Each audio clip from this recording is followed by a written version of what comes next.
morning, everybody. It's that time once again, Saturday morning, college football DFS picks and betting from Awesemo.com.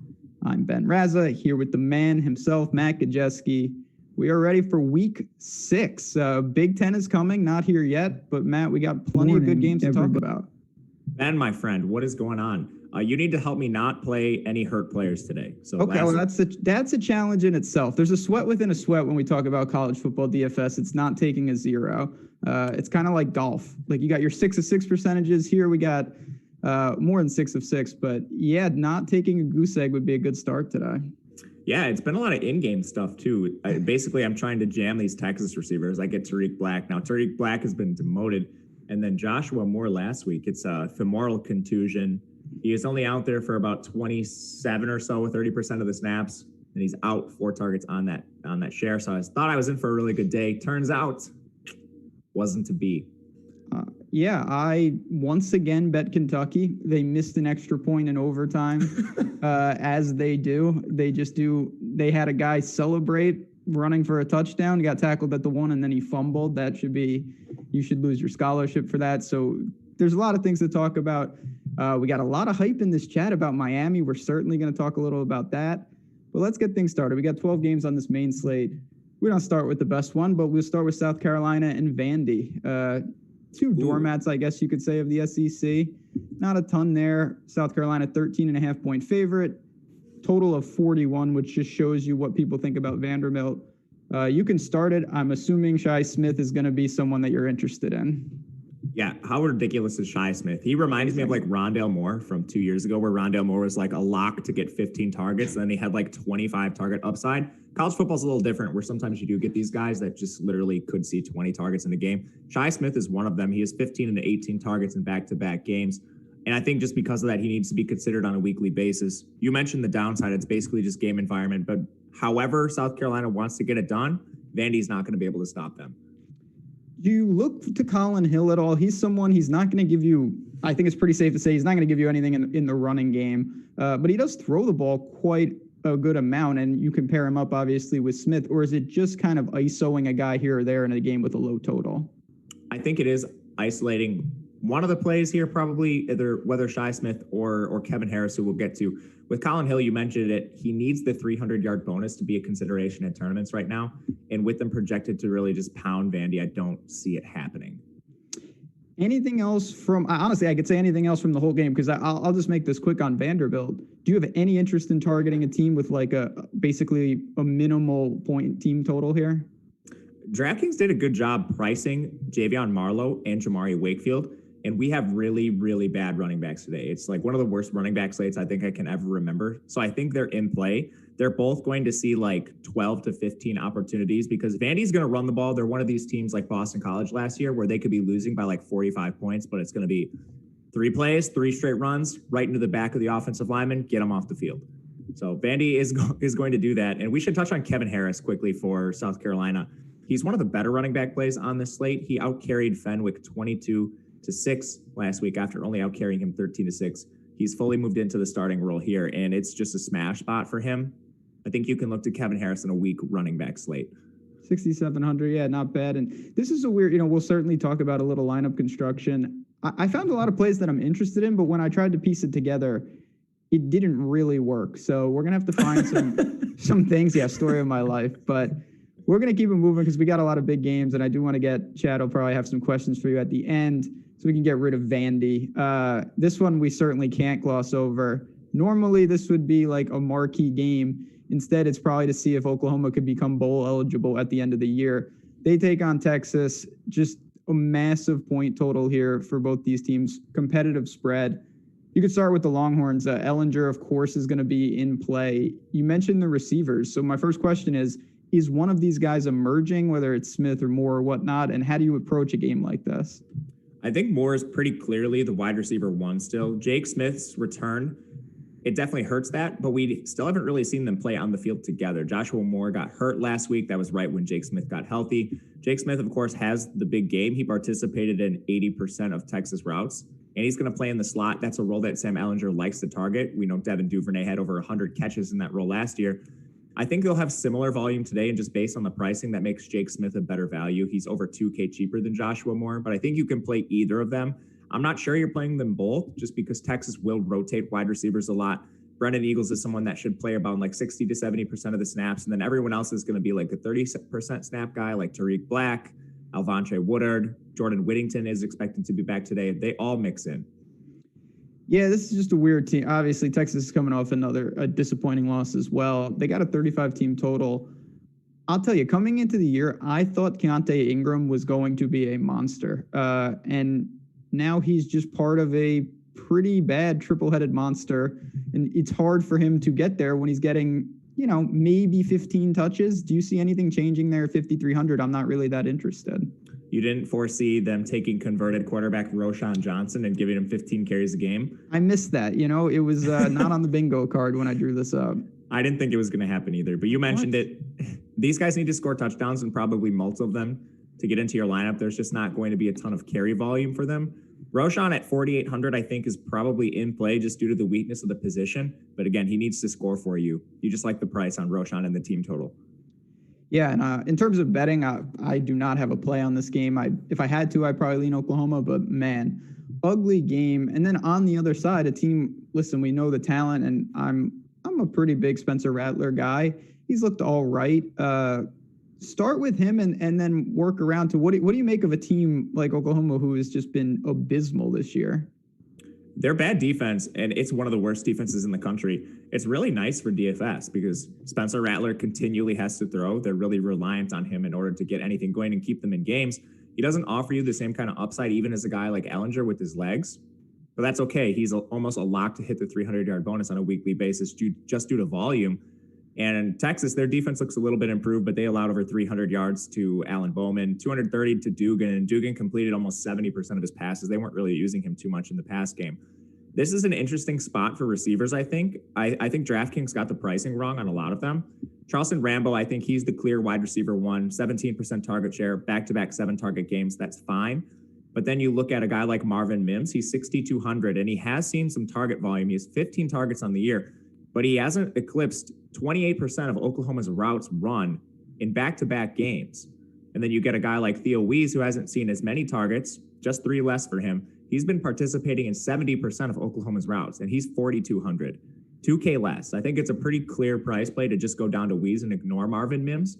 Otherwise, there's a little bit of a timeshare at the slot position. Drake Stoops, he's been playing for a hurt Obi Obailo, but we saw Obailo make his debut. I think Obailo will slowly work his way into more time here, but again, hard to trust a guy that we haven't really seen do it yet. Yeah, I keep waiting for him. He's someone, that he transfers in, and I thought he would be a staple, maybe rise to the kind of second fiddle behind Rambo, who he's got his own. I mean, he's a good player. I don't know. When you had Hollywood, then you go to CeeDee Lamb. I thought he was going to be ripping off like 200-yard games to start this season. Hasn't really been the case, but they definitely are going to be throwing the ball. They obviously could be trailing. The Oklahoma backfield has been, I feel like, pretty annoying to start the year with McGowan, Pledger. There was injury situations. What do we do here? Obviously, they prefer to throw the ball, and it seems like that's really where the value is. I think so, too. There could be some value with the runners. McGowan is going through, he's rumored to be out for this game. Some people are saying he's in concussion protocol. Nothing's verified. He tweeted some questionable stuff yesterday. So I would look at TJ Pledger if we get this news. Luckily, it's the early game, so we'll get this before lock. Pledger is 5,500. Either way, I see them running a timeshare. And if McGowan's out, we get a guy like Marcus Major, who's really, really cheap. He played significantly in the first game, had a really poor game. But I think you could look to either of them. Major's below 4K. Not bad. So this is obviously, I think, just to sum this up, definitely a game worth targeting, correct? 100% is the highest total in the game, by far, too. Yeah, it really should be in these defenses. Not great. All right. Keep it going. Virginia, this is an interesting game. Virginia Tech and North Carolina. First of all, the Hokies are taking all the money. It's down to 3. They're a 3-point dog on my screen. The way it's looking, it could dip even to 2.5, which is pretty crazy coming in. We know about Sam Howell. We'll get to him in a second. I want to start with the Hokies. First off, Hendon Hooker has not played. It looks like he may be good to go here. So I want to ask you right off the bat, if he plays at 7,100, I have some interest. This guy, he has some dual threat ability. do you go to a guy flying blind considering we haven't seen him? Yeah, we actually got to see him a little bit last year, and he racked up some nice totals against good defenses. He had a hell of a game against the Notre Dame Fighting Irish last year, and they were a really good defense. A lot of guys drafted from that team. You mentioned it. Hooker has the same dual threat ability as a guy like Braxton Burmeister, but he actually gives you something with his arm, unlike Burmeister. He completed 61% of his passes, 9.6 yards per attempt. He's probably not a threat to hit the 300-yard bonus as a passer, but he's going to give you a lot on the ground, and he's one of the better dual threats on the entire slate. In terms of if you play him, are you looking to pair? Obviously, they've got a couple backs, with Herbert and Blackshear, not ideal. Then they've got Robinson on the outside. I'll be honest, this is a team I've seen a little bit but what front of I've seen, they don't really have a ton of options in terms of top end wide receivers. Do you run him solo or do you try to pair up? I think you can run him solo. He's not really cost prohibitive, and some of his weapons are. Like Khalil Herbert, of course, had the breakout game. I think Khalil Herbert is too expensive for his price at $8,100 because he will split time with Raheem Blackshear. We've seen this a couple weeks in a row now. I guess you can look to Tavian Robinson, their number one receiver, because he's not egregiously expensive, just $4,700, 33% target share for Robinson.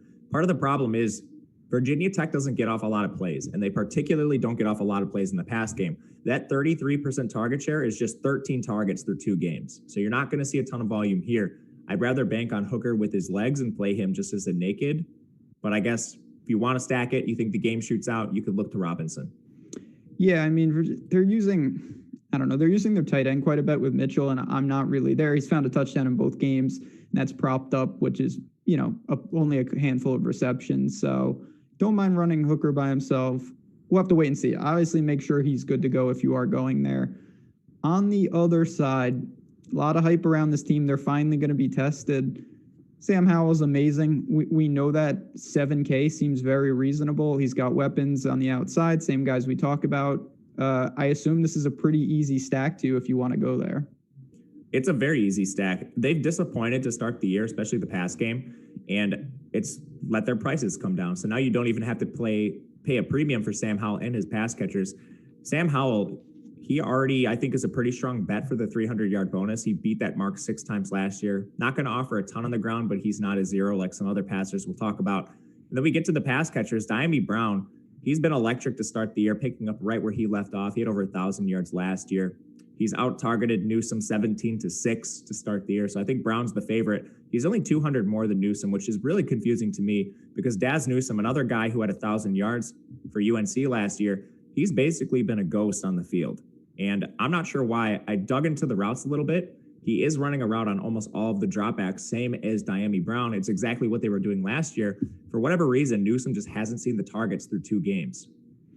Yeah, and I think I wouldn't be stunned if we zoom out when the season's done to see him emerge and, positively regress because he should be seeing a lot more volume and he is out there a ton. In terms of the backfield, every week I feel like you're playing a 50-50 with Williams and Carter. I guess Carter's got a little more upside with the passing game. Pretty even in terms of timeshare split. Do you have a preference or are you kind of staying away? They seem pretty premium priced to me, honestly. Yeah, that's exactly it. You're paying $7K or $6.3K for someone that's going to see 50% of the work, and there's not upside for any more. This is a 50-50 committee through and through. I want to bet Virginia Tech so badly, but I don't know if you and everyone else do. People keep asking me if they should take Virginia Tech now, and they keep showing me screenshots of like all the sharp money and all the money coming in on Virginia Tech. The line is changing. Like that's all value that you missed. Yep. Yeah. People don't understand, like, just because sharp money came on Virginia Tech, the line was bad to begin with. It's moved like 4 or 5 points already. Yeah, I mean, now, like I said, it's creeping towards 2.5 on my screen, which is... Like, I'm inclined to almost bet UNC if it gets below a field goal. Yeah, if it's 2.5 and I had to bet the game, I would probably bet UNC. But as of right now, have not touched it. I got some games, though, coming up. And this is one. All right, here we go. Staying in the ACC, we got... How NC State won that game last week, I'll never know. But that's a show for another time. Pittsburgh is just gutless. Anyway, NC State goes to Virginia, 7.5-point dogs. A lot to like here, 58.5-point total, but I have a feeling this has some sneaky upside. You could start with the Wolfpack. Listen, more power to them. They got the job done. Good Pittsburgh team, in my opinion. Clipped them by 1. Leary is serviceable, 44 dropbacks last week, 4 touchdowns. Insane against a good defense. do we go right back to him? 6,200, pretty appealing. We actually can, I think, for the first time all year. You probably could have last week, but we just didn't have really any confirmation on what North Carolina State was going to do. They actually pregame committed to one quarterback, Devin Leary. He's no longer listed with that or tag on the depth chart, so it's his job to lose. He's 6.2K, and against a really intense Pitt defense, he passed for 336 yards and 4 scores. The price is phenomenal with him. Not to mention, North Carolina State finally committed to a 3 wide receiver set. They've been playing almost, 5, 6, 7 wide receivers about 50% of the time. They went to Emeka Emezi. He finally ran a route on over 80% of the dropbacks, parlay that into 11 targets. He should be the top dog here. 5,100 is not an expensive price to pay. Devin Carter was right behind him, 77% route share. Only had 5 targets, but he's still on the field, the second most among these wide receivers. I think Thayer Thomas is the third guy. He was not on the field as much, but he still saw 8 targets. I'd probably prefer Devin Carter over him straight up. But I think you can finally use Emezi, Carter. You can use Devin Leary in stacks. I think that makes a lot of sense. Anything in the backfield, or is this just another timeshare? It is, but I don't know. Did you see that Ricky Person separated himself a little bit? Person had 14 carries when Zonovan Knight and Jordan Houston just had 7 and 2 respectively. Person's not going to be active in the pass game, but it seems like North Carolina State is done messing around with their huge timeshares because they were just getting absolutely throttled by opposing teams, and it seemed to work for them. It did. The one thing, if it was closer, if it was sandwich pricing and it was all 3 of them, I would have some interest, but he's starting to separate himself in the pricing as well. He's almost at 6K. So I think it's fine, but for me, this is a good game. I definitely think you can target both sides of this. Either quarterback. Chad is our chat, too sharp. Armstrong, fantastic play. This guy, you had mentioned at the beginning of the year, first show we didn't know about this guy, and you were saying sometimes that's the best time to target people before pricing catches up. Now we've seen him hold his own against a Clemson defense. Obviously, he's got dual threat ability in play in all formats at 6,800, is he not? He is for sure. I think he's probably the best price-adjusted quarterback play on the slate, and he's one of the few guys that's actually like live for a double bonus. If we look at just what he's averaging on the ground with his legs, 80.5 rushing yards per game. That's not included sacks. Their offensive line is very good, so I don't anticipate him taking a ton of sacks throughout the year. They returned all 5 starters on the O-line this year. But just the 80.5 rushing yards per game, that's nearing the 100-yard bonus. Then you take into account how many plays Virginia is getting off. He's averaging 270 passing yards per game. It's conceivable that he gets a double bonus at some point this season. Not likely, but it's live. And the prices on these guys are all super cheap for a team running so many plays. You get Terrell Yana at 4,800, who I still think is their number 1 receiver. I know Billy Kemp has been absolutely dominating targets, but Kemp's usage is a little bit concerning. He hasn't been playing as much as Yana, and Yana was the leading receiver if we just look to last year among everyone who returned. So I think at 4,800, he's probably the best stacking option, but both are pretty good. Yeah, do you have any interest in really going heavy and using a double stack here, running it back with Emezi, something like that, and having a really sizable exposure to this game? Yeah, I think you can. I already bet the over on the game too, so I think it goes beautiful. Over the total. It's not in the same range as Texas and Oklahoma, but if you're just looking for a stack that probably goes a little under the radar and has the same upside, or at least comparable upside, I think this game offers that. Last guy, and then we can move on. Kerry Angeline. What say you? He's sneaky, man. He's the tight end, and he's not one of these tight ends that's lining up in line. He actually has run the most routes of any, and we'll call him pass catcher, any NC State pass catcher from the slot. More routes than Emezi, Carter, all of them. 3 touchdowns in 3 games. Obviously, he's got some ability. Yeah, he's not on the field as much, but a lot in the slot. Yeah, listen, this game is good. The pricing, I think, reflects the total, and I'm with you. I think the total is a little light. This is a good game to target. You have reasonable stacking options on both sides.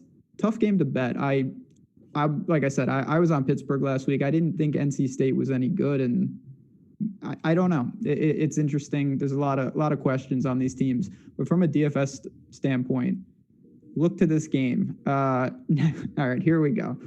This could be, I said before the show, the trap of all traps on top of it. We've got Florida going into College Station to take on Texas A&M, who is in disarray. This spread is dropping. It's now 5.5 point favorites for the Gators. I do not know what to make of it. 59 total. Listen, Florida's been incredibly impressive, and it has to start with Trask. He looks unbelievable. Pitts looks unbelievable. What do you make of a Florida team that I think is a legit SEC title contender? Yeah, they do look really good. I think there's a few concerns on their defense. That's not anything we care about here for DFS, but if anything, it just adds to the shootout potential of the game. We saw Ole Miss rack up well over 400 yards against this team. But on offense, Trask has been living through efficiency. This Florida team's not running a ton of plays. They are passing the ball a lot. I think that's mainly just because they do have some weaknesses in the run game, and Trask has been absolutely phenomenal. He's not going to give you much on the ground. He has just 24 rushing yards on the year. And at some point, the play volume is going to be a concern for Trask. If they're just pounding teams, there are going to be games where he disappoints because they just don't run as many plays as a team like Texas, a team like Oklahoma. Not to mention, the touchdown rate for Trask has been extremely high. They've logged 10 passing touchdowns to just 1 rushing touchdown. Even teams like Washington State last year, their touchdown rates aren't that egregious in favor of the pass. So that should regress too at some point. I don't think Kyle Pitts is going to have you 3. I saw something in the chat about 3 touchdown games for Kyle Pitts every single week. Kyle Pitts is very good, arguably the best tight end in the country, but 3 touchdown games, multi-touchdown games, that should regress. Yeah, I mean, Trask has thrown 71 times. He's got 10 touchdowns. That's quite efficient. That's in the BYU realm, which we'll get to. But yikes. My guy, your boy, Kadarius Toney, I love this guy. Should be a wide receiver, as you rail about each and every week. Just too expensive, though. 6,900, I cannot get there. Yeah, that's the problem, is he's not seeing the same volume as a running back, and you have to pay 6,900 for this guy. I mean, if we could get him at wide receiver, this would be absolutely fantastic, and I would actually play him. On this particular slate, there might be a case to be made because running back is so weak, but still, you're dedicating a lot of your salary to this guy, and he's not the number 1 receiver. He's certainly not the number 1 back. It's just a weird spot. I do like this team, though. Like, I may fall into the maybe it's not a trap, but it feels weird. I thought this would be closer to 10. The way Texas A&M looked, we can get to them and listen. When you play Alabama, things happen, but they didn't look good against winning against Vanderbilt by 5 is a lot worse than losing by 28 to Bama, let me tell you. So you've mentioned the opt-outs. That obviously has hurt them. Kellen Mond is there. He's 7,200. This is a tough spot, though. I know Florida doesn't have a juggernaut defense, but Texas A&M right now seems like a team that's a little lost. I do not know what they're doing with Kellen Mond. They're using him as like a pure pocket passer, yeah. And that is definitely not what he is. He is back-to-back rushing totals. If we look at the last 2 years, 474 yards, 501 yards. That's pretty good dual threat ability. And to start the year, he is just 37 yards on the ground. He's not used on design runs. He's just 13 true carries, and he has 2 scrambles out of the pocket too. I don't know what's going on with Mond. Maybe it is just they had some opt-outs in the receiver core too. They lost their number 1 in Jamon Osborne. That definitely doesn't help. What's your take on it? I mean, I didn't think that they were going to be great because of, losing. Like, he's a fantastic player. But to see them so stagnant against a Vanderbilt team that I think is awful. I mean, they're a 31-point favorite in that game, and they scored 17 points. Against Bama, they held their own for a little bit. Obviously, it got away. I just don't know exactly. I do echo your thoughts. I don't know what Jimbo is doing. Again, then I look to the backfield. I thought that Spiller was going to be the guy. Obviously not. That's not the answer. What do you make of his counterpoint, who's racking up some points in Aeneas Smith? Aeneas Smith was he changed positions, I believe. So he was kind of new to the position last year. And you mentioned it. Isaiah Spiller out-touched him 174-7 last year. So they listed these guys with the OR on the depth chart to begin the year. I thought it was just a formality. I actually locked Spiller in week 1. I can't remember the exact matchup. Oh, it was against Vanderbilt. Yeah. I thought it was like the matchup of all matchups, and Spiller obviously disappointed, and Smith was involved as a clear 50-50 counterpart in this backfield. So neither are great options. I think, Smith has the better receiving role, but he's also $2K more expensive than Spiller. I'm just not going to get a lot of these guys. Do you have a feel for this game? Like I said, on paper, I think Florida should roll them, but it never works like that. College Station's not easy to play in regardless of the situation. Do you have a feel for how good Florida is? I think Florida's very good, but if I've learned anything, it's that Vegas is better at projecting lines and projecting game script than me. And this game's closer than I thought it was going to be. Florida's defense has disappointed at times. So when I look and try to project out some of these receivers, they're all super, super cheap. For Kellen Mond, we get guys like Chase Lane, who leads the team with 16 targets this year. And we saw his route share jump from 43% to 85%. He's just 4K flat. Some of these guys are worth looking at because Florida should be winning. That means Texas A&M should be playing from behind in a pass-heavy game script, and we've already seen they're not trying to run. They're trying to use Kellen Mond as a pocket passer. There's going to be volume for these guys. I just don't know who it goes to, and I don't know if it's efficient. Yeah, I do think in a tournament setting, there is some. I wouldn't be stunned to see somebody from A&M really emerge on these, in terms of the skill position on the outside. It's just very hard. You're trying to pick small edges, and there's a lot of unknown. Mon has to be better. He should be better too. They got to get him out in space. So important game for them right at noon today. I will say, chat, it's good to, again, we got a lot of people in here, and we appreciate each and every one of you. If you can hit the like button, though, it does us a great deal. We're making good time, too. We're going to probably have some time for, you can rapid fire some questions, certainly not to me, but to him, and he will answer them. You get the goods at the end of the show. Duke and Syracuse. Interesting game, slight favorite for Duke on the road, 1.5 points, 52 total.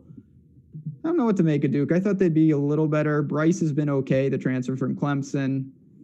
Now they go into a Syracuse team that I also don't know really what to make of, but you can start with Duke. You've got him. People want to know about Noah Gray, Calhoun on the outside.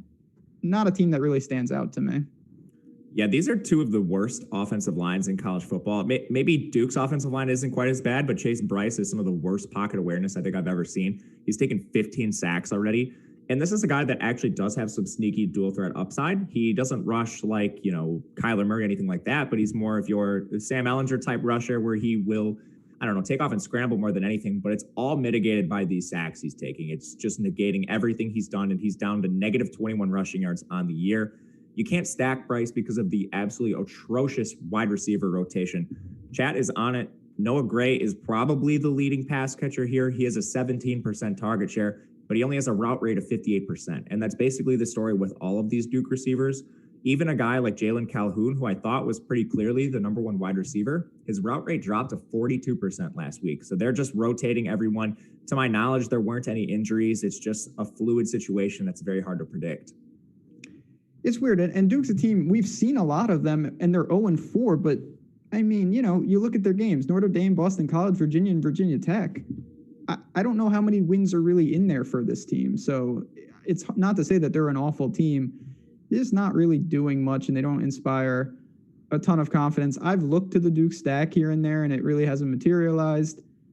I don't think this is the worst game environment. We've got Syracuse on the other side who's got problems of their own. It seems like each and every week we talk about Taj Harris. I'm certainly going to bring him up again here at 5,500. What do you make of Syracuse, who also isn't off to the greatest start in ACC play? Yeah, they're definitely not. We want to talk about bad offensive lines. Those 15 sacks that Bryce took were in 4 games. DeVito's taken 16 in 3 games. Yeah, he's going to be critically injured by the end of this. Culpepper probably take over at some point again. Yeah, these poor quarterbacks for Syracuse, they got to get some alignment. But yeah, I like Taj Harris. I'm a little concerned about his target share. It's 34%, but it's all front-loaded in the beginning of the season on that monster 15-target game. The volume has really dropped off for him since then. He got you there, I believe, in their second game on a really long touchdown, but other than that, I think he saw just 5 targets. Pretty rough. I know he has just 11 targets combined in the last 2 games after 15 in week 1.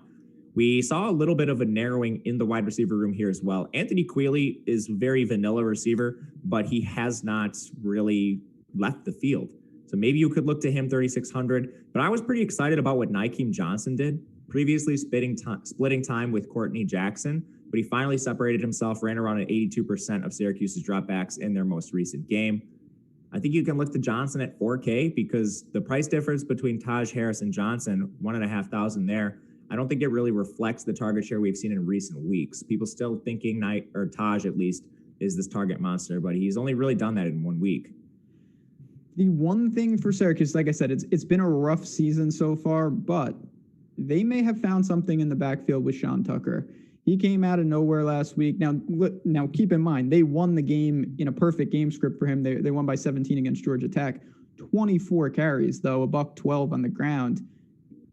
I think it's a pretty reasonable case to see he's going to get all the work this week, flat 6K. Do you go to him? Do you chase those points?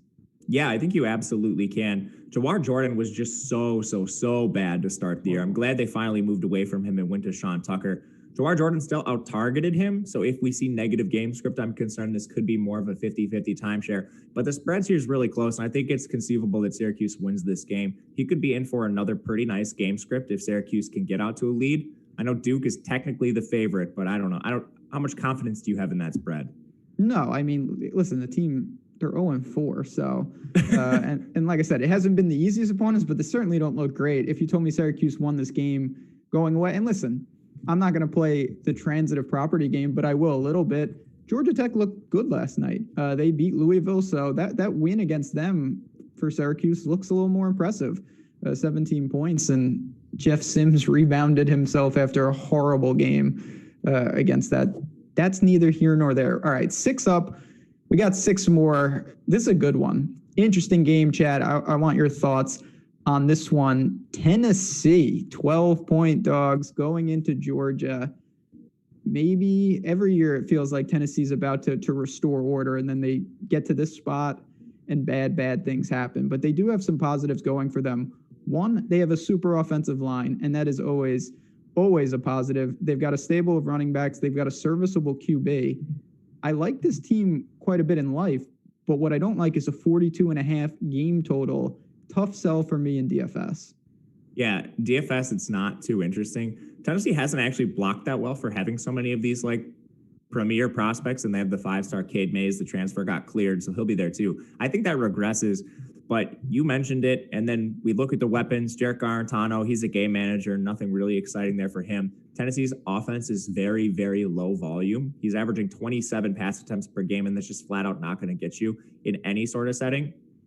Their wide receivers, Josh Palmer is probably their wide receiver 1, 26% target share for him, but again, that equates to just 14 targets. Ramel Keaton's a guy I was touting last week. He still is on the field almost every snap. He still has decent target share, but he's only caught 22% of those targets. I'm not sure what's going on. Maybe this is a little bit of a Garantano's inaccuracies, but I think you're probably just not getting to this game.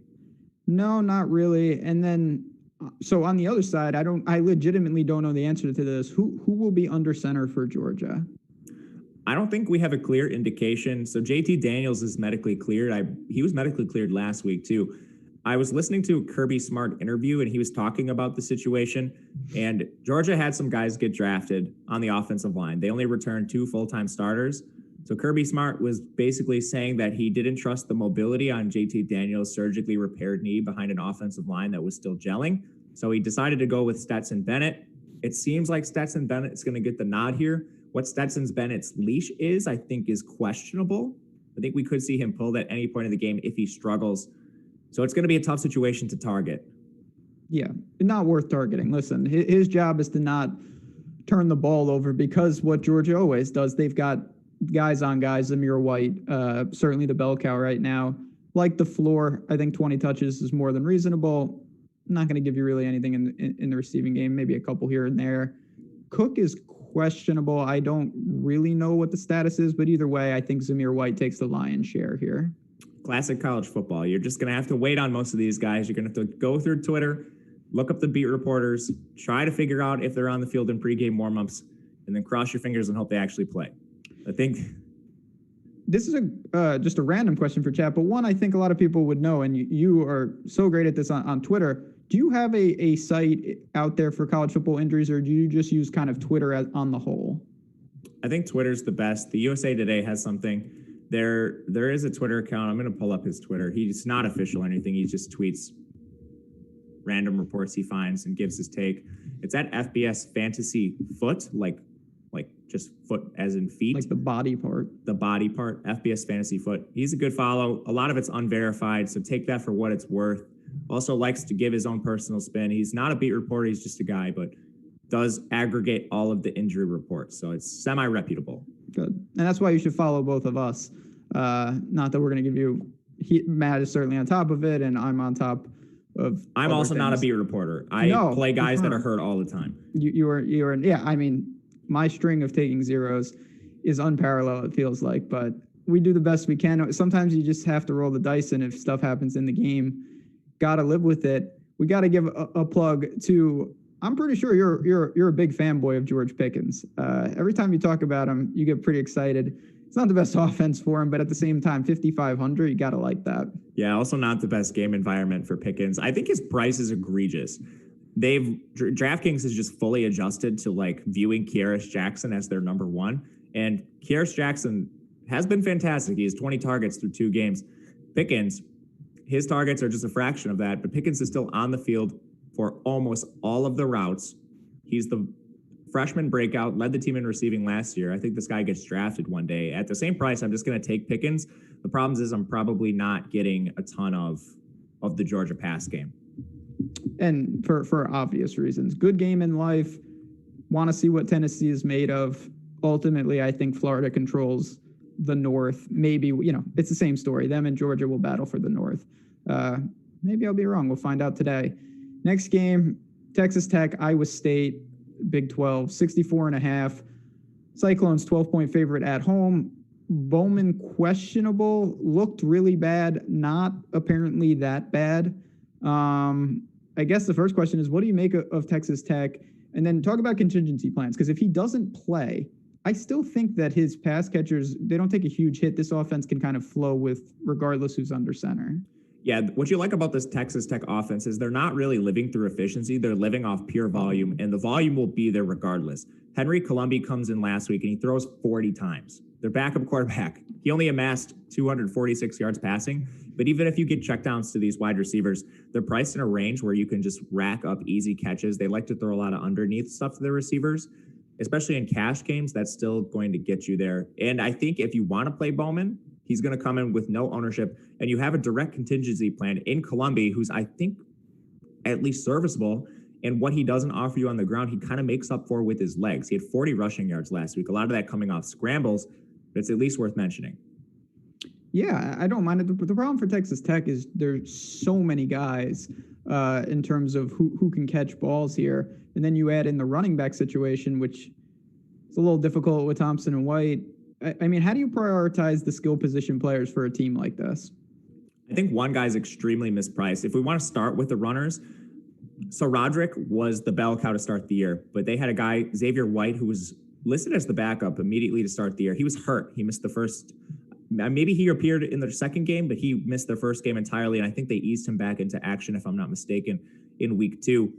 Their third game rolls around, and direct timeshare, 50-50 timeshare. They had exactly the same amount of carries, 12. They had exactly the same amount of targets, 4. Neither of them separated themselves in either facet.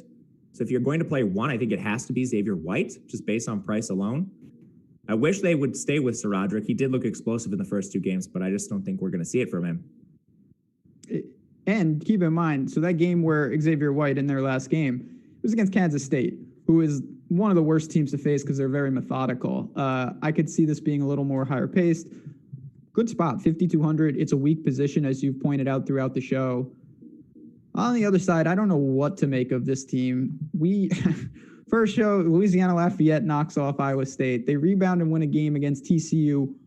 And Brock Purdy literally, I've never seen a play where he literally gave TCU a touchdown in that game. He gave them the ball, and they walked into the end zone. Then they come back and they beat Oklahoma, which looks impressive, but maybe not.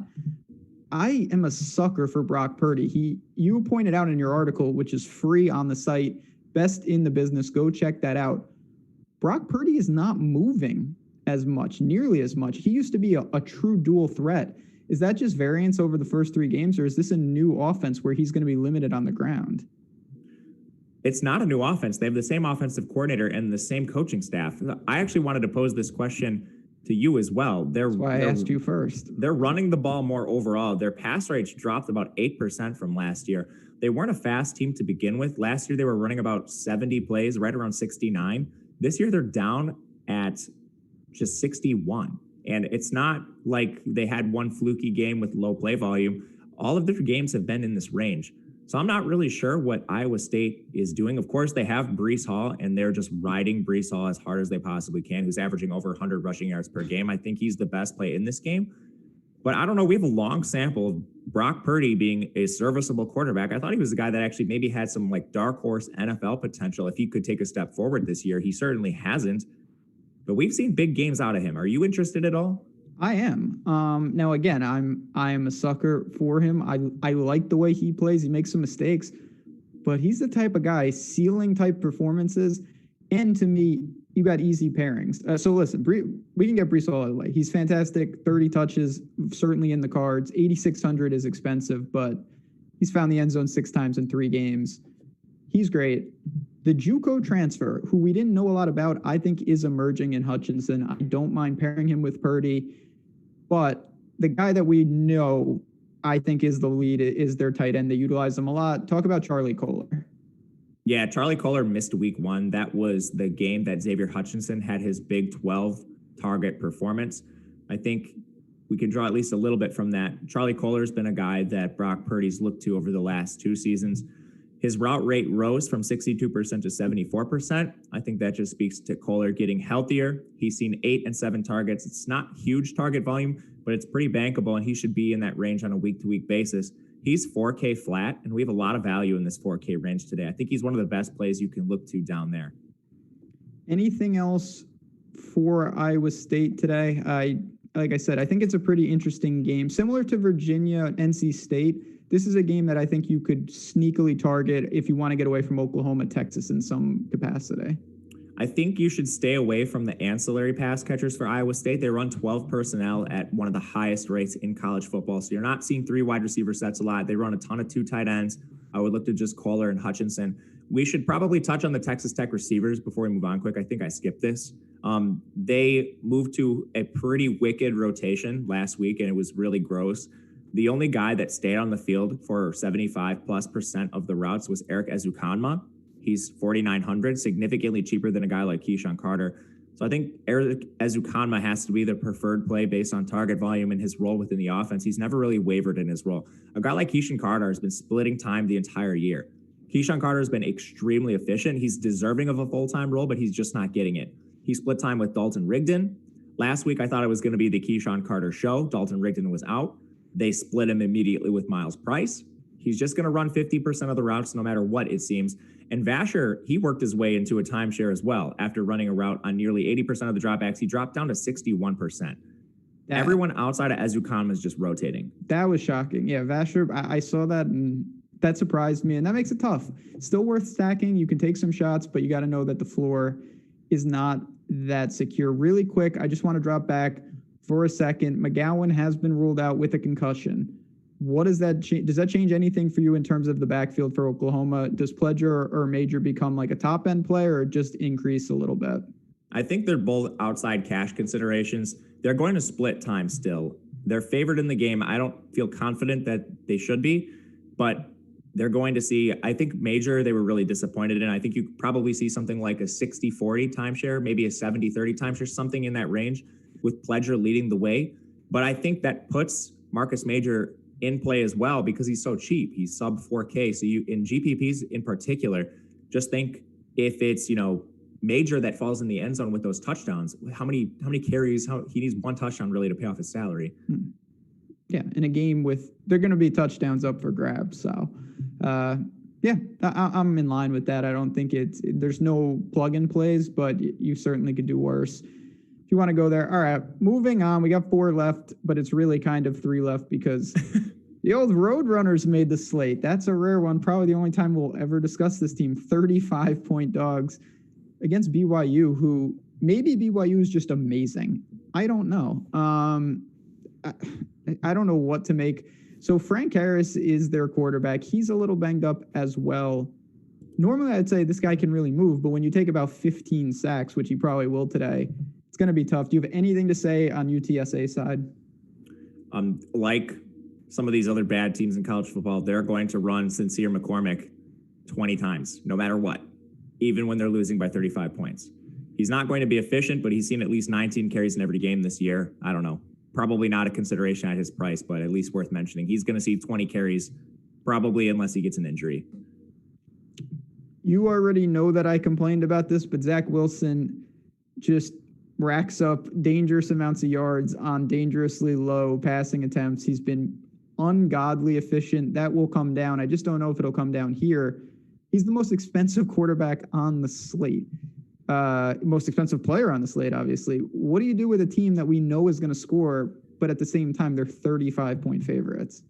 Yeah, you're going to roll the dice one way or another. You're either going to maybe go heavy on one of these guys and hope Lapini Katoa scores all the touchdowns, or you hope Zach Wilson throws 3 touchdowns before he gets pulled at halftime, or you're going to downright fade them and hope that the touchdowns are spread out and these guys leave the game early, which is generally the approach I like to take, especially considering the price of these BYU guys.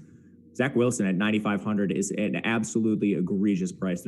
I don't think there's any way you can play him. Maybe this is me being salty because you and I were on his passing props earlier in the year. We were hammering the under because he's averaging 24 pass attempts per game, but that clearly was not to be. He still eclipsed 300 yards on that day. Yeah, and then he 3 more touchdowns on the ground against Louisiana Tech. No chance. I mean, he's not going to even sniff my lineups. No chance. I guess you could target one of the running backs, but again, you need all the touchdown variants to break your way. We've seen it before, though. I remember, I believe it was either Sinkfield or Letty Brown against one of those garbage teams. It broke the right way. They had a big game, and that's what can happen in these big point spreads. I'm more in line with you, though. I'll roll the dice and hope that no one from BYU emerges. So I don't really have anything to say. I'm not betting a game. They're going to crush them. 63 total is not bad, but just a stay away from me.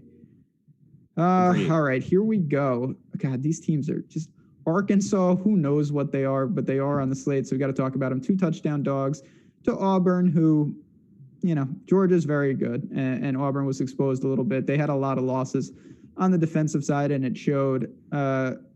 Arkansas, they're showing a little with the Florida transfer and old Felipe Franks. What do you make of them? This is a pretty tough spot going into Auburn. Yeah, we're not going to see a ton of efficiency from Frank, so he's not really in play. He's similar to a Garantano, a game manager, doesn't give you a ton as a rusher. They have a lot of injuries, which is kind of hard to decipher. Treylon Burks is their number 1 receiver. He suffered an injury last week. They said he was expected to practice early in the week, and I haven't seen that updated, so I'm not sure if Burks goes. He's 5,100, so you're still probably not getting a ton of him with the other options available on the board. I guess at running back, if Raheem Boyd does sit, they literally didn't give anyone else running back carries outside of Boyd and Treylon Smith. Not another back was even on the field. So Treylon Smith is probably a guy you can go to at 4,400 if Boyd sits, but I don't know. Boyd, similar to Treylon Burks, was expected to practice this week. I'm not sure what his status is going to be going into this game. Yeah, I had a little interest in Treylon Smith. It seems like if they're trailing, he could get some easy dump offs. If he gives you 4 or 5 catches, at 4,400, it's pretty hard to screw that up. Even if he doesn't find the end zone, certainly if he does, could pay off in a big way. So even though it's a team that, I don't know, like I said, I'm not overly high on what they're doing there. I think there is some viability. And listen, transitive property, they beat Mississippi State. Mississippi State beat LSU. Arkansas is the king of the SEC. So easy game there. On the other side, we've got Bo Nix. We know what he does. Pretty solid player. You think so? Yeah, kind of. I don't know. I'm still salty that they beat Oregon. I'll never live that down. I'll just never get over that. That's why my life is the way it is. They've just got a lot of guys, seemingly at every position. Shivers is a little banged up. It looks like he's a game time decision. On the outside, they do have weapons, though. A couple of Q tags. But talk to me about Seth Williams. Talk to me about Schwartz, Stove. Do you have any interest in some of these pass catchers for Auburn? Schwartz is a guy I would liken to, George Pickens, who's not in exactly the best game environment this week, but he's very clearly the alpha receiver for this offense. And unlike Pickens, he's still seeing the volume. He has target counts of 11 and 10 through 2 games. And Bo Nix isn't efficient. It doesn't really matter with a guy like Williams. He's just an absolute monster. This guy's NFL ready already. He's 6'3". Really good. He's really good. 6'3", 211 pounds. When he was a 17-year-old coming out of high school, he ran a 4.53 40-yard dash. At 6'3", 210 pounds. I think he's going to be like a future day 2 NFL pick. But again, he needs the volume here. It's not the best game environment, but he's certainly worth a look. We saw Anthony Schwartz step up in a big way with Eli Stove missing last week's game. He had 14 targets. I think Schwartz would be another guy to consider, just a nice price-adjusted play, assuming that Stove sits. If Stove plays, I'm less interested. The other thing about Schwartz, he is, I can confirm, quite fast. They get that guy in space, it's over. Track star, just phenomenal speed. They do get him involved in some gadget plays, so some big upside even if the volume isn't there. It's not the best game environment, like I said. We're sitting on a 45.5 total, so keep that in mind, but you could do worse. All right, 2 left. Kansas State, TCU. 9.5 point dogs for Kansas State. They go in to, I don't even know. I think it's Fort Worth. Who knows where Texas Christian is in the world? 49.5. Your boy Skylar Thompson is questionable. We don't play him out of principle, I believe, on this show. What do you do with him? Deuce Vaughn, yikes, 7,500. No thanks. Anything stand out for the Wildcats for you? Not really. They're one of the least exciting offenses in college football. Skylar Thompson's a game manager. I know what he did against Oklahoma looks really nice, but he's not someone that ever eclipses 30 pass attempts in a game. He is somewhat of a dual threat, but it's not enough to offset that lack of a pass game involvement. Deuce Vaughn is in a timeshare, in a direct 50-50 timeshare with Harry Trotter. That is not going to change, making his price egregious. Trotter's probably the better price-adjusted play, but I don't want to get either of them. They've had so many guys in and out of the lineup at wide receiver that it's really hard to decipher. Joshua Youngblood missed last week's game. He's expected to return. They just put Joaquin Gill. They don't have injured reserve in college football, but Joaquin Gill's out for the season. I mean, if I had to order these guys, it'd probably be Briley Moore, Chabastin Taylor, and Malik Knowles, but I do not feel confident in that, and none of them will see volume. Not a single receiver has more than 13 targets on the year. Yeah, and that's what Kansas State does. They just muddy the waters. And you know what? Credit to them. They hang in games that I don't think that they should. And I could see that here. If I had to take a position, I'd probably take the points. But I like TCU. I'm a TCU guy. I'm a Dugan guy. He's mobile. Certainly showed it last week against Texas in an impressive win. 17 carries, 79 yards, found the end zone twice. That'll get it done. Tay Barber. Now we're getting serious. 6,500. This guy is legitimate. You in your article talked about, he's playing second fiddle to Rager, but this guy's going to have a serious year. I really like him as a player. 6,500. I actually don't even mind him in this spot. His pace last year was like right on par with Rager's. Rager had 611 yards in a full season. Tay Barber only played half the season, but he had 372 yards. If you just extrapolate, which I'm not inclined to play the extrapolation game, but if you get a full season of Tay Barber, he finishes with more receiving yards than Jalen Rager. He's absolutely a dynamic athlete. The target volume should be here for Tay Barber. TCU runs a ton of plays. They're one of the fastest offenses in the country, and they pass enough where Tay Barber is going to see target volume. The question is, can Kansas State slow this down enough and depress that play volume? I'm not sure. What do you think on that, actually? This is one of the biggest discrepancies between play volume in all of college football this week. TCU is running about 85 plays per game, and we know Kansas State's going to be around like 65 on average. Yeah, I mean, the thing that I listen, it annoys me, but I have to give credit where I think credit is due. Kansas State, I think, finds ways to force teams to play at their pace, no matter who it is. Even when they're losing, normally I would say if Kansas State gets ahead, they can slow it. Even in games where they're trailing, they find ways to slow the pace, and that is a bump down. It's not to say that TCU can't have some success. Like I said, we saw Texas Tech get out a little bit against them, but Kansas State rarely gets, even when it's a back and forth game, I don't really see tempo increasing too much. I still like Barber. I just like TCU. I've always liked them. You remember, this is very random. Remember Turpin, that little guy? Did he get kicked off the team? Yeah, he did horrible things in real life. But I was going to say, they definitely booted him. Yeah, he was extremely fast. I used to play that guy. Anyway, I think Tay Barber makes a very reasonable play at 6,500. All right, we've got one game left, but I do want to say real quick, Chad, 2 things equally important. 1, don't go anywhere. At 10 a.m., final thoughts on this week for the NFL. Greg Ehrenberg, Jeff Ulrich, going to answer your questions and take a look at a wild Week 5 slate. Also, if you haven't joined Awesemo and you want to, awesemo.com/join. We've got packages from weekly to monthly to annually, all different sports, all sports inclusive. You get the projections, the ownership, all those great tools from behind the paywall. And we're doing a lot on the betting side. I know me and Matt are both involved in some of those things. Really exciting to see what we're doing with Odd Chopper. We've got college football content, as you can see, because you're watching the show. We have some things planned for that. So we'd love to have you as part of the community. You get in Slack. You can see me complain about the cut line each and every week on the golf front. That's just worth it on its own. But final game here, I already railed against Pittsburgh, so I'm not going to complain anymore. 7-point favorites on the road against Boston College and in BC. 42.5, though, another bad total. We've been playing, or at least I have. Kenny Pickett's been a guy that I actually like to go to. 6,900. Armstrong is clearly ahead of him for me. But do you have interest, or is this just a stay away? I love Kenny Pickett. He's like my favorite player in all of college football. There you go. And so Kenny Pickett's price is rising. I don't think he's quite as good of a play at this price point. Still in play for sure. He's actually completing a ton of deep balls, and I wasn't expecting this out of Kenny Pickett. I think all of his stats this year are depressed because of two blowouts, one against Austin Peay, one against Syracuse. He's only averaging 281 pass yards and 33 attempts. He was averaging 39 attempts last year. This Pitt team plays an up-tempo pass-first offense, and it gives Pickett and his pass catchers a lot of upside, especially in tournaments if they can rattle off one of these high-total games. We're not projected to see it here, but this is another game I bet the over immediately, just because both these teams run a lot of play volume. It's not going to take a lot of defensive regression for either of these teams to have a decent score and go over the total. So I do like that here. As far as Pickett's, there's a lot of injuries on this Pitt team, so we need to try to decipher this receiving core. Their number one, Jordan Addison, is hurt, and he's described as not too serious. It's a quote from their coach. I don't know what to make of that. He immediately had his shoulder pads taken from him, didn't even look close to going back into last week's game. Pitt is one of these terrible teams with injuries where they're essentially just going to give you these coach speak phrases that mean nothing, and you're going to have no idea if they play.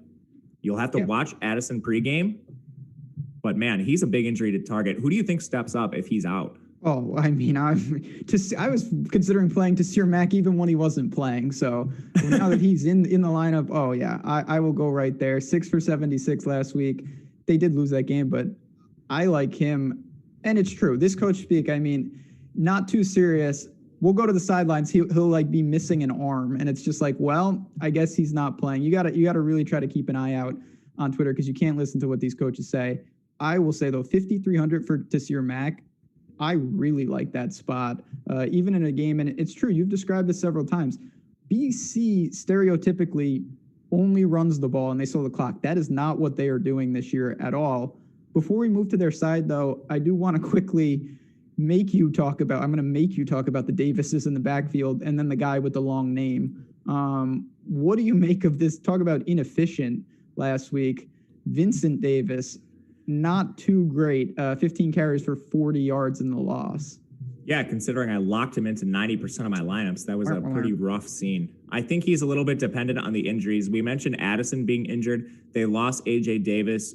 He was, similar coach speak phrases around him last week, and he wasn't even close to playing, so I'm not sure if he goes. They lost Daniel Carter, too. He's not someone that's going to really siphon off significant work, but a carry here and there does add up over time. Carter only had one carry last week, and then he limped off the field, didn't return. They also have Israel Abanikanda. If I'm saying that correctly, correct me if I'm not, someone in chat. Abanikanda, he only played about 10 snaps last week, and I was listening to a press conference with Narduzzi, their head coach, and they were asked, why didn't Abanikanda play more? And apparently he missed a pass blocking assignment that led to a Kenny Pickett sack, and then he just got benched for the rest of the game. I don't know if that role increases. Narduzzi said he'd like to get Abanikanda about 20 snaps per week. He's just a talented freshman back who they're probably going to try to get more work, especially after Vincent Davis was, like the least efficient runner I've ever seen. And NC State's defense was allowing almost 200 yards per game to opposing rushers. Like, I smashed Vincent Davis. Thought it was the spot of all spots. It felt like it. It really did. All right, quickly here, we got BC as the last team. They're doing some things that your Notre Dame transfer, Jerkovich, looks pretty good. Bailey in the backfield. And then they're using that tight end and Hunter Long. Do you like their top end talents here against Pitt? Strong defense. Strong defense, but we saw them give up 300 yards to NC State's offense that had done nothing to start the year. I don't know if this is just a little blip in the radar or if there's some concerns. Pitt also did have some opt-outs. That's at least worth noting. Some NFL talent is gone from that team. Hunter Long is fantastic. He's a 32% target share in this offense and saw an absurd 17 targets last week. Again, the reason I like the over in this spot is not because the defenses are bad. They're good defense, but both of these teams play with such ridiculous pace. Like 17 targets for Hunter Long. Then we go to Zay Flowers, They're technically their wide receiver one, their second pass catcher on the team. He had 14 targets. That's over 30 targets locked up between two guys. Yeah. And listen, this is, like I said, I think the final note for me on this game is that BC, it's not the same old team. This is not the A.J. Dillon version. They can get out and they can move it. So if you do like Pickett and Mack, don't be afraid to pick one of these guys on the outside for BC and try to get a little game stack. I don't think loading up on a game with a total like this is prudent, but I don't think that you automatically have to go to Texas and Oklahoma. So not too bad. 12 up, 12 down. We did it right on the number, right at 11 a.m. Not too bad. Chat, thanks again. So much fun on Saturday mornings. We love doing the show. If there's stuff you want to see, hit us up on Twitter. We love the feedback. We want to make this show something that you guys come to each and every week. So on that note, hit the like button on your way out. Follow me and Matt on Twitter. We'll be around. Certainly more shows this week and tomorrow, NFL Sunday. We look forward to seeing you guys. Stay tuned for that NFL show coming up next at awesemo.com.